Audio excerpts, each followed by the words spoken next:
Assalamualaikum warahmatullahi wabarakatuh.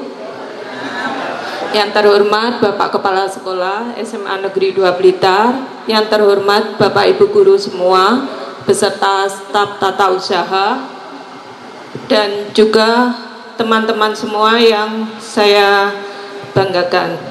Puji syukur pada hari ini kita bisa berkumpul kembali di sini dalam keadaan sehat walafiat, dan terima kasih atas kerelaan, kesudian Bapak Ibu semua untuk menghadiri acara diseminasi calon guru penggerak.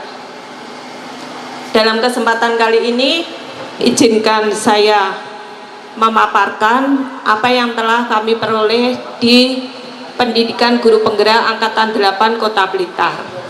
Oke. Hari ini kami berempat memaparkan materi menumbuhkan budaya positif di SMA Negeri 2 Kota Blitar. Perkenalkan, saya Titin Koiria, calon guru penggerak Angkatan 8 dari SMA Negeri 2 Blitar. Kesempatan ini kami akan memberikan materi diseminasi budaya positif, yaitu sebagai tugas kami dalam aksi nyata modul 1.4. Saya kebagian materi disiplin positif dan nilai-nilai kebijakan universal. Ya, nilai-nilai kebajikan universal. Sesuai dengan salam kami guru penggerak, tergerak, bergerak, dan menggerakkan. Untuk itu, hampir sama dengan Bu Kartika, kami mohon teman-teman untuk berdiri sebentar. Ya, ada ice breaking sebentar. Oke.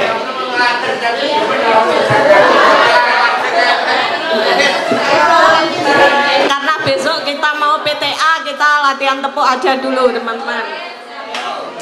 Mohon konsentrasi penuh karena ada dua materi sebenarnya, dua tepuk, tapi perlu konsentrasi. Jadi nanti kalau saya bilang tepuk tangan 1, prok, yes, door. Bisa dia tepuk tangan 1, prok, yes, door. Oke, begitu juga untuk gimana enaknya? Oh ya, monggo door gini boleh, monggo. Oke, good. Oke, ya. Begitu juga untuk tepuk tangan 2, tepuk, yes, door. Selanjutnya untuk tepuk ketiga juga. Tapi kalau saya sebut tepuk 1, Bapak Ibu diam ya. Tadi ada bedanya, tepuk tangan 1, prok, yes, door. Tepuk 1 diam. Jadi perlu konsentrasi, ada konsentrasi penuh. Gimana Bapak Ibu, sudah siap? Oke, kita mulai ya. Oke, tepuk 1.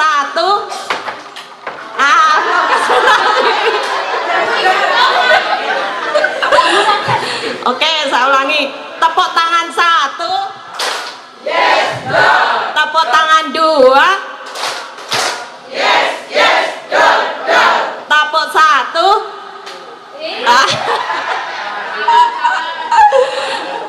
Konsentrasi dulu. Oke. Tepuk tangan 2. Yes, go. Tepuk tangan 3. Yes, go. Tepuk tangan 1. Yes, door. Oke. Saya tambahin lagi. Tepuk tangan 1. Yes, go. Tepuk tangan 2. Yes, go. Tepuk tangan 2. Yes, go. Tepuk tangan 1. Yes, go. Tepuk tangan 1. Yes, go. Tepuk 1.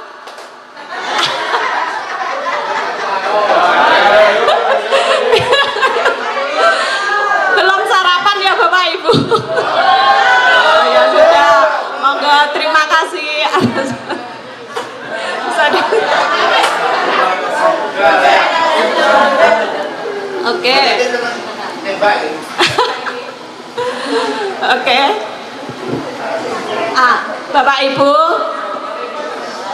disiplin positif tentunya dalam benak Bapak Ibu pasti akan terbesit. Apa itu disiplin positif? Mungkin ada yang bisa memberi masukan apa yang dimaksud dengan disiplin positif? Ada atau tidak? Betul. Oke. Disiplin positif biasanya diidentikan dengan apa Bapak Ibu biasanya? Disiplin positif, disiplin itu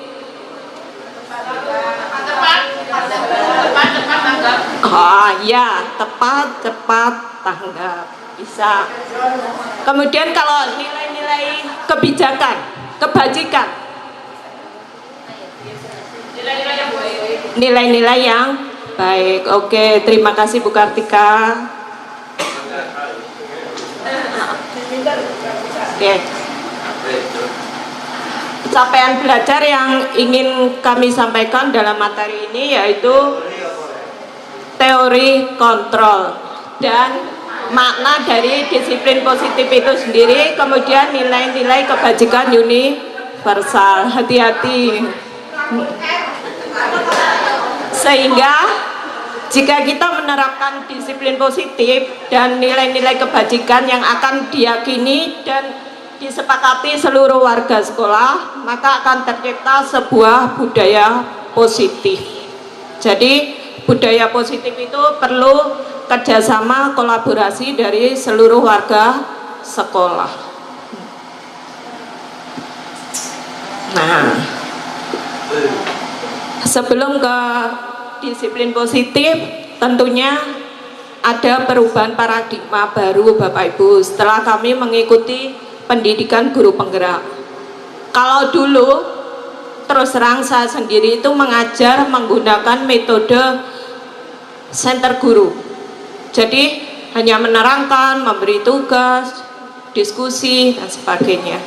Jadi sekarang harus ada perubahan paradigma baru, yaitu student center. Nah, jadi menurut Ki Hajar Dewantara, Pak Ki Hajar Dewantara, pendidikan itu harus berpihak pada murid. Bukan berarti kita manut sama murid, tidak. Jadi tugas kita nanti menjadi menuntun siswa sesuai dengan perkembangan zamannya. Jadi mungkin Bapak Ibu sering mengeluh, kok nggak sama seperti waktu saya dulu sekolah. Karena apa? Mereka sudah dituntut untuk mengikuti perkembangan zaman. Kalau sekarang mereka, dulu kita tidak punya HP ya Bapak Ibu, mereka sekarang sudah punya HP, tapi meskipun kita berpihak pada siswa, kita tetap harus ada kesepakatan dengan siswa, apa yang boleh, apa yang tidak.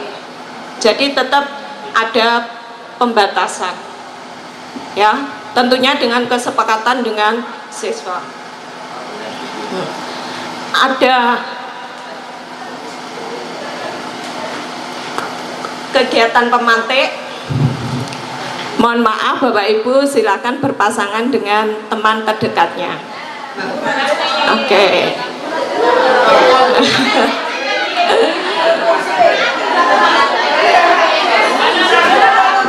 Berdekatan ya.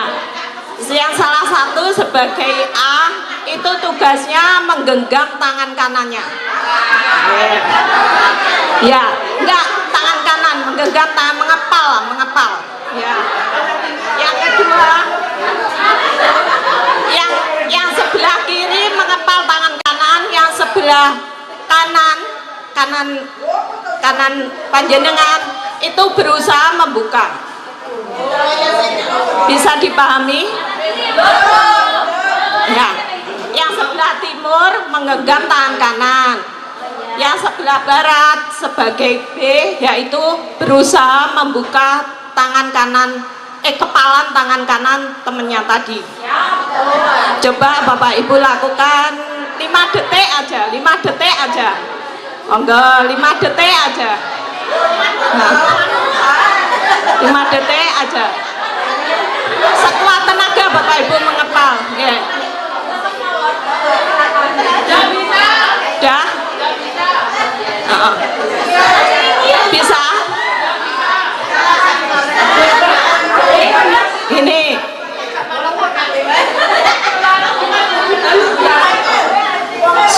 Sulit. Oh ya. Coba Mas Hanif sama siapa tadi pasangannya? Oh ya, Mas Hanif coba apa yang Mas Hanif rasakan? Apa yang Mas Hanif rasakan?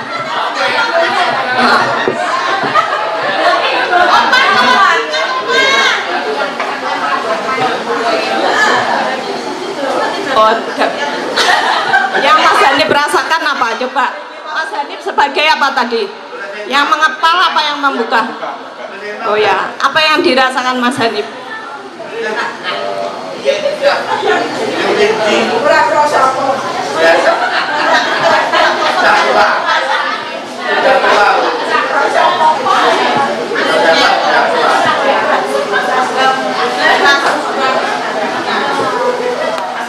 Sebelumnya terima kasih atas kesempatannya. Yang saya rasakan ketika membuka kepalan tangan Mas Ican itu terasa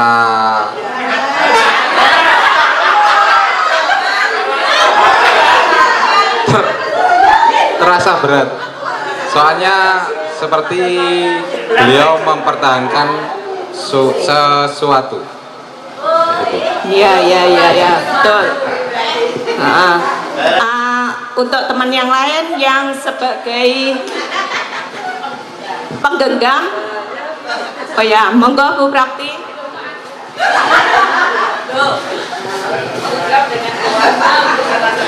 Terima kasih untuk perasaan saya.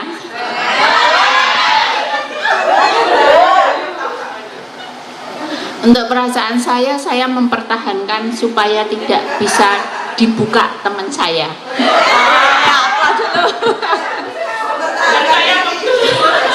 Yang kedua itu saya harus mempertahankan genggaman saya.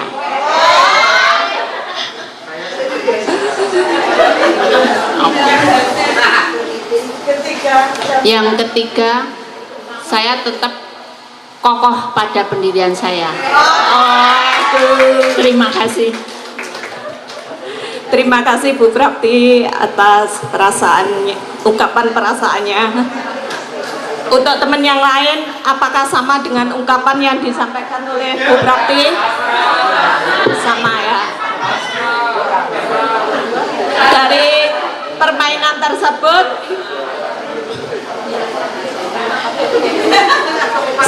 siapakah sebenarnya yang memegang kendali dari kontrol diri kita? Ya betul. Jadi kontrol dari diri kita sendiri itulah yang menentukan kita mau jadi apa. Ya. Jadi sekuat apapun kita nanti mengontrol siswa kita, menuntun siswa kita, kalau siswa kita tidak punya kemauan dari diri sendiri, dari instruksinya dari dalam dirinya siswa tersebut, maka tidak akan guna. Jadi teori kontrol itu sangat penting bagi kita untuk menentukan masa depan siswa kita. Oke. Jadi intinya dalam permainan ini tadi,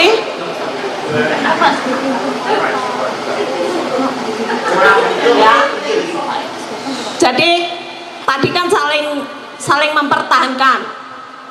Yang mengepal mempertahankan, yang membuka juga berusaha untuk membuka. Tapi ternyata ada nggak yang sampai terbuka, teman-teman tadi?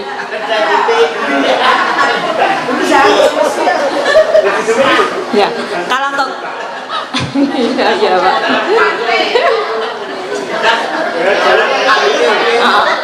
Oke, itu tadi ya teman-teman. Jadi Bapak Ibu, jadi kita sendirilah yang memegang kendali atas kepalan tangan kita. Apakah kita berusaha membuka, apa berusaha mempertahankan. Itu. Jadi itu tadi makna. Sekarang kita ke makna kontrol itu sendiri. Menurut psikiater ini Bapak Ibu ya, psikiater dan pendidik Dr. William Glasser dalam kontrol teori yang kemudian hari berkembang dinamakan dengan choice theory, meluruskan beberapa miskonsepsi tentang makna kontrol tersebut. Jadi yang pertama, makna kontrol yang pertama itu ilusi guru mengontrol murid. Ilusi itu apa Bapak Ibu? Bayangan. Ya, itu. Jadi ilusi guru mengontrol murid, pada dasarnya kita tidak dapat memaksa murid Bapak Ibu untuk berbuat sesuatu jika murid tersebut memilih untuk tidak melakukannya. Ya, kalau kita memaksa boleh apa enggak? Enggak boleh. Ya, tidak sesuai dengan kodrat siswa. Walaupun tampaknya guru sedang mengontrol perilaku murid, hal ini terjadi karena murid sedang mengizinkan kita untuk mengontrol dirinya. Saat itu bentuk kontrol guru menjadi kebutuhan dasar yang dipilih murid.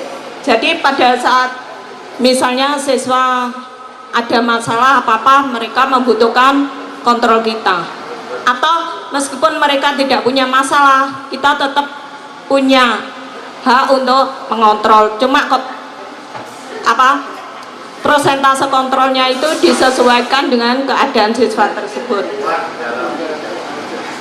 Nah, teori kontrol ini menyatakan bahwa semua perilaku memiliki tujuan, bahkan terhadap perilaku yang tidak sesuai. Ya, jadi kita misal saya berangkat ke sekolah terlambat, otomatis ada tujuannya ya Bapak Ibu. Ada tujuan, ada alasan. Nah, seperti itu. Yang kedua, ilusi bahwa semua penguatan positif efektif dan bermanfaat. Penguatan positif atau bujukan adalah bentuk-bentuk suatu kontrol juga. Ya, membujuk itu termasuk suatu kontrol. Melarang, Bapak Ibu, kalau melarang juga bentuk kontrol apa bukan? Iya, termasuk bentuk kontrol. Ya. Jadi segala usaha untuk mempengaruhi murid agar mengulangi suatu perilaku tertentu adalah suatu usaha untuk mengontrol murid tersebut, baik berupa bujukan maupun larangan. Ya. Yang ketiga, ilusi bahwa kritik akan membuat orang merasa bersalah dapat menguatkan karakter siswa juga. Menggunakan kritik dan siswa merasa bersalah untuk mengontrol murid menuju pada identitas yang gagal. Identitas gagal itu apa maksudnya Bapak Ibu? Identitas gagal. Identitas gagal ya artinya siswa tersebut belum berhasil. Ya, itu. Mereka belajar untuk merasa buruk tentang diri mereka. Mereka harus bisa introspeksi diri Bapak Ibu. Okay? Harus bisa refleksi diri. Jangan hanya merasa bahwa murid itu merasa benar sendiri. Itu tidak boleh. Okay? Begitu juga untuk kita, tidak boleh merasa benar sendiri. Kita belajar di sini mencoba memahami karakter dari teman-teman sekitar kita maupun murid-murid kita. Karena apa? Semua itu mempunyai karakter yang berbeda. Bahkan kembar identik pun tidak mungkin punya karakter yang sama. Nah, ini guru harus bisa menggunakan suaranya yang merdu atau halus.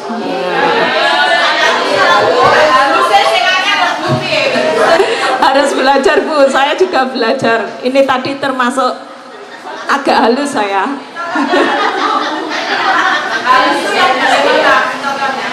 Oh, ya.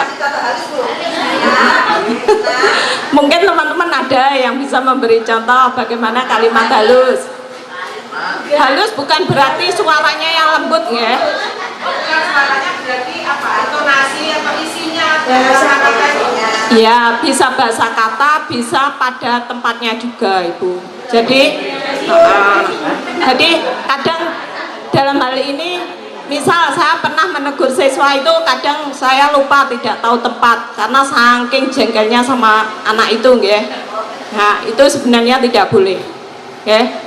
Kalau ada siswa yang bermasalah ya kita panggil tersendiri, ya, nggak boleh.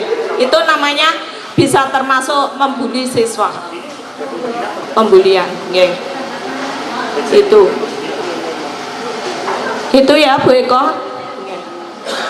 Yang terakhir, ilusi bahwa orang dewasa memiliki hak untuk memaksa. Apakah kita sebagai guru itu merasa saya berhak pada murid saya apain apa aja murid saya, itu hak saya? Apakah seperti itu Bapak Ibu? Sekarang tidak zamannya, ya, tidak boleh ya Bapak Ibu. Betul. Jadi kontrol kita nanti sebagai apa, itu nanti akan dibahas di sesi berikutnya. Jadi ya, kontrol kita bisa sebagai apa? Sebagai manajer, atau sebagai pemantau, atau sebagai teman, atau sebagai pengawas, bisa. Tuh, jadi sekarang seperti itu. Kalau dulu mungkin zaman saya nggak berani Bapak Ibu menganggap gurunya itu temannya, itu nggak berani. Tapi sesuai perkembangan zaman, nah itu ada tuntutan seperti itu. Okay. Jadi orang dewasa akan menyadari kita dewasa apa bukan Bapak Ibu? Kalau siswa kita sudah dewasa apa belum? Oh ya, setengah dewasa ya Bapak Ibu. Jadi orang dewasa akan menyadari bahwa perilaku memaksa tidak akan efektif. Tidak akan efektif untuk jangka waktu yang panjang. Mungkin saat ini kalau misalnya nyun sewu kita memarahi si A karena udah bandel, maka dia nanti naik kelas tingkat berikutnya maka kadang tidak ada gunanya. Dia akan mengulangi lagi apa yang menurut Bapak Ibu guru dia merasa salah. Tapi kalau awal siswa itu menyadari bahwa hal itu keliru atau salah dalam dirinya sendiri tanpa ada paksaan apa-apa, nanti akan berlaku jangka panjang atau seumur hidupnya anak tersebut akan mengingat hal-hal yang pernah disampaikan oleh gurunya. Itu.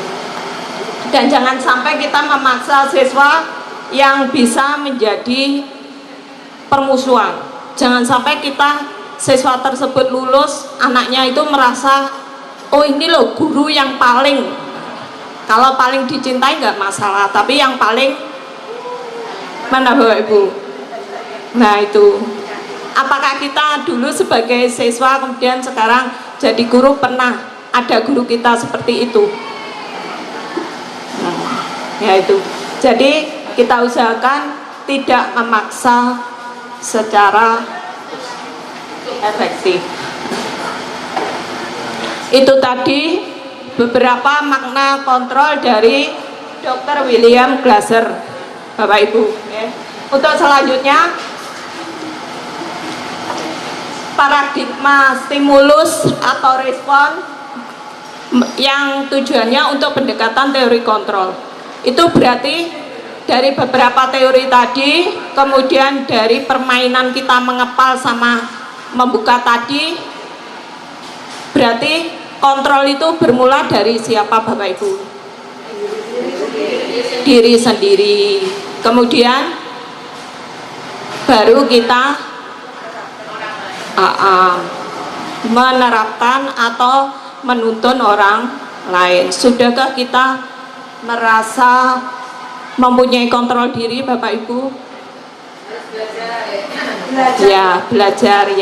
Saya di sini juga belajar, teman-teman juga belajar. Jadi iya Bu, sama Bu. Sering lupa juga.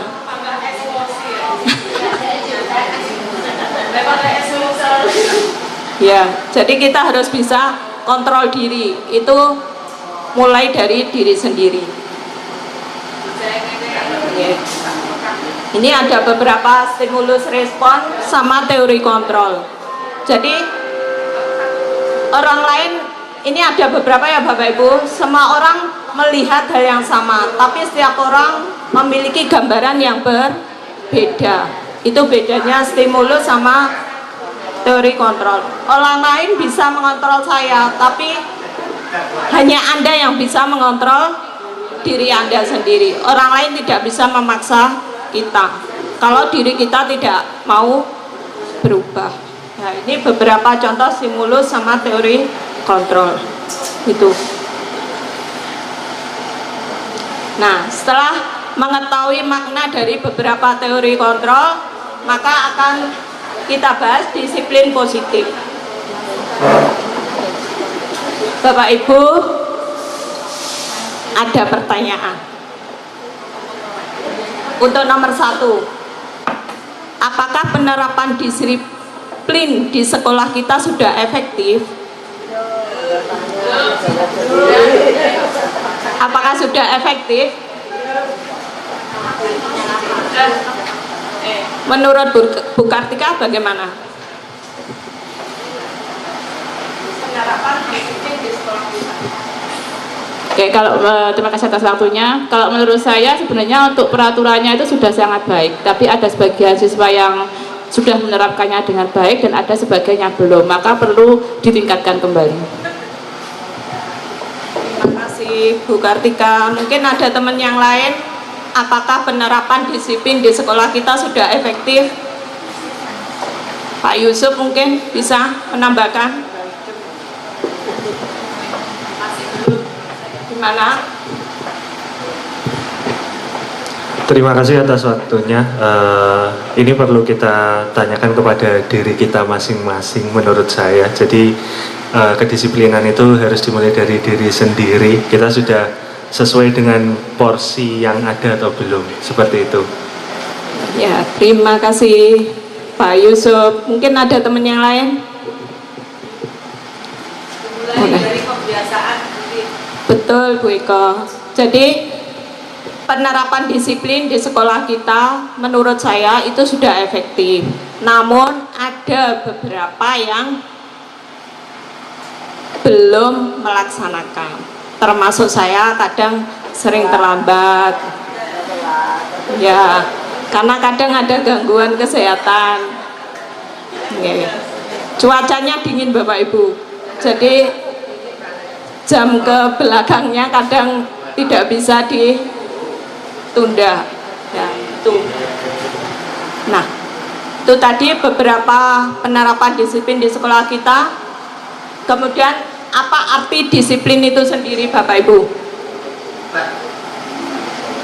Disiplin itu apa toh sebenarnya?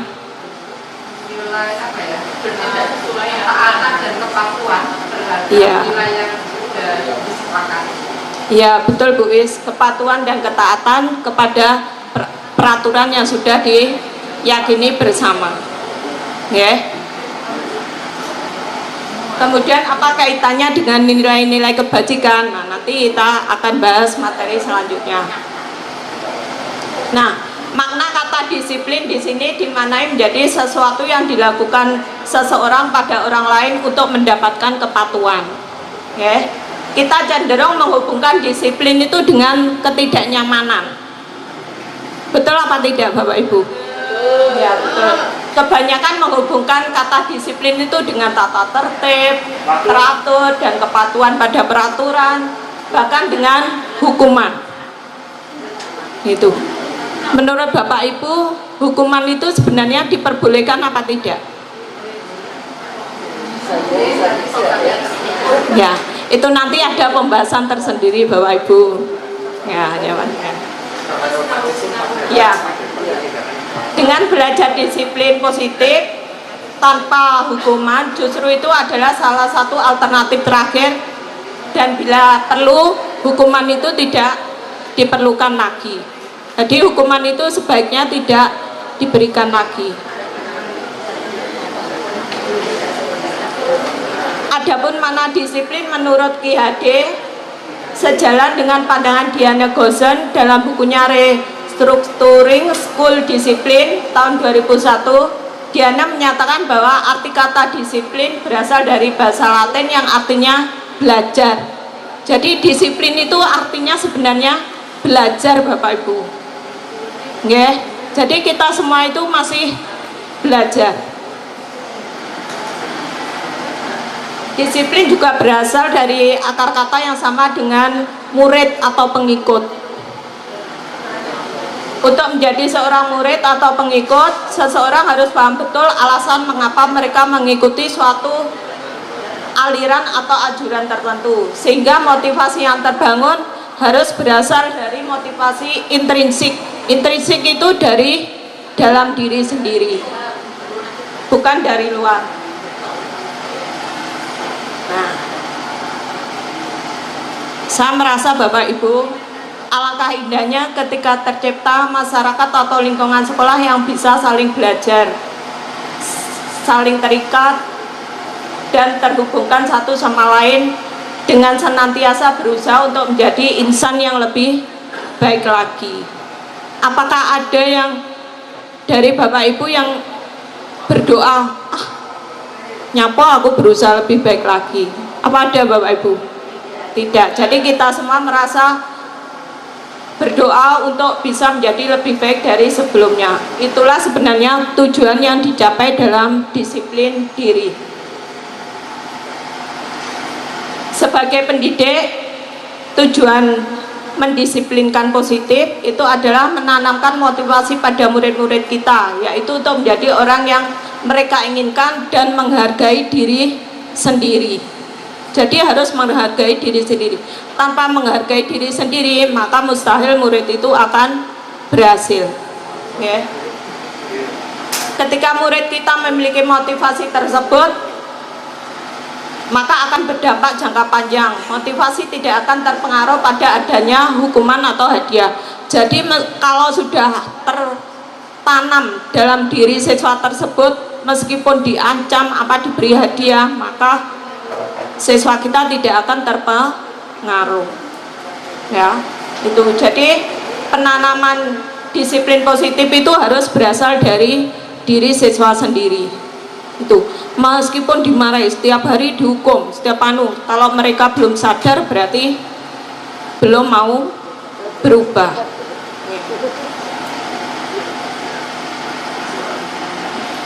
Selanjutnya yaitu materi nilai-nilai kebajikan. Nilai-nilai kebajikan menurut Ki Hadi merupakan bentuk disiplin untuk kontrol diri, yaitu belajar untuk kontrol diri agar dapat mencapai suatu tujuan mulia. Tujuan mulia di sini mengacu pada nilai-nilai atau prinsip-prinsip mulia yang dianut seseorang yang disebut dengan kebajikan. Jadi kebajikan itu nilai-nilai atau prinsip-prinsip yang mulia atau yang positif. Ya. Nah, nilai-nilai kebajikan ini merupakan tujuan mula yang ingin dicapai oleh setiap individu. Dengan kata lain, bahwa nilai-nilai kebajikan merupakan salah satu motivasi dalam diri kita. Seseorang yang berperilaku disiplin akan mendapatkan nilai-nilai kebajikan yang merupakan tujuan mulia yang diinginkan setiap individu. Jadi dengan adanya disiplin, maka akan mendapatkan nilai-nilai kebajikan. Adapun nilai-nilai kebajikan yang diterapkan di negara kita yaitu terkenal dengan profil pelajar Pancasila. Yang pertama yaitu beriman bertakwa kepada Tuhan Yang Maha Esa dan berakhlak mulia. Kebijakan ini sudah kita lakukan bersama siswa-siswa, termasuk pembiasan setiap hari. Contohnya apa Bapak Ibu? Berdoa. Kemudian salam. Terus berakhlak mulia berarti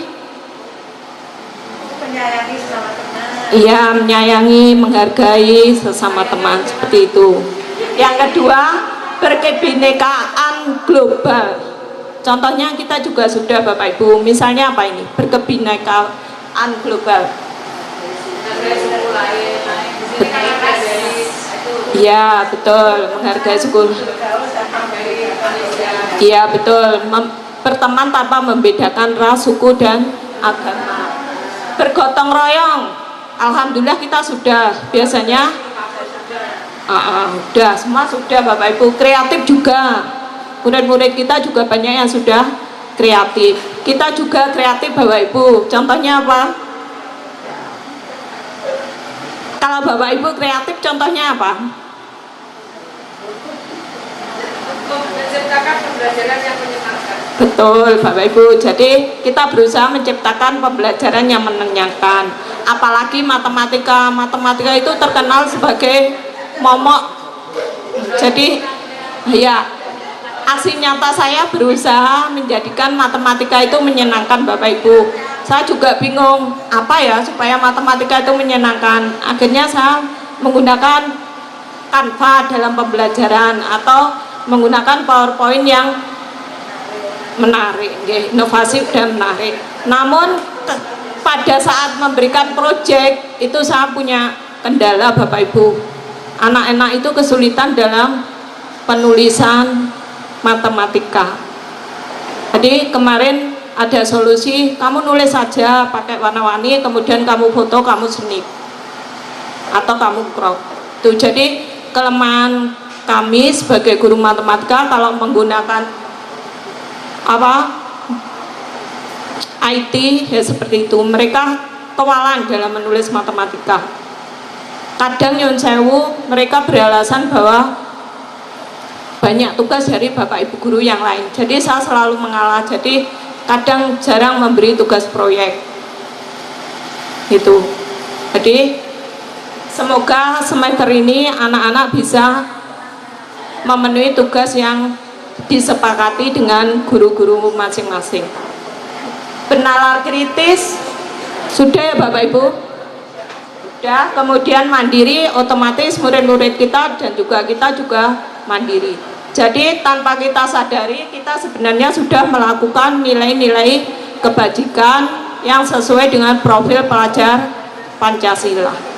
Tinggal kita itu mau meningkatkan apa enggak nilai kebajikan kita, mau menurun apa ditingkatkan, sadar diri apa tidak. Kemudian ada nilai kebajikan yang lain seperti ini, toleransi, rasa hormat. Tapi yang dikembangkan di negara kita yaitu profil pelajar Pancasila. Itulah yang bisa saya sampaikan pada pertemuan kali ini.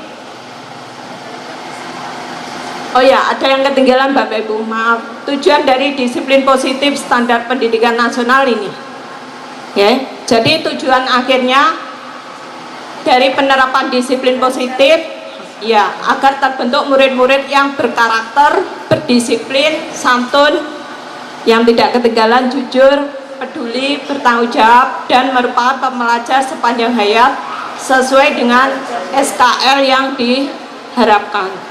Jadi dengan belajar budaya positif maka akan tercapai kompetensi yang diharapkan. Itu yang bisa saya sampaikan. Mohon maaf bila ada kelebihan atau kekurangan dari diri saya, itu hanya karena Allah Subhanahu wa Ta'ala.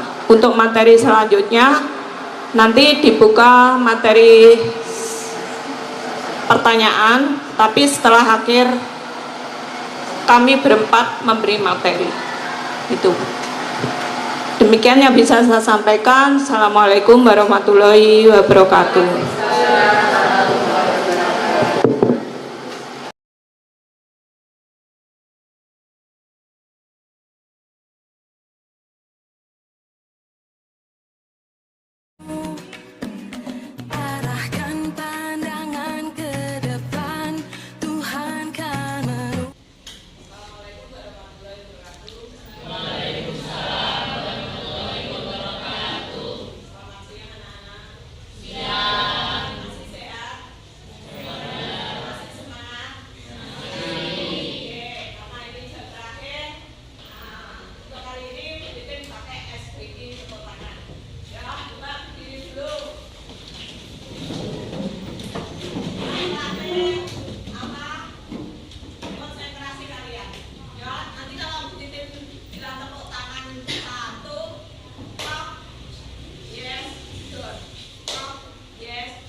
Master Daniel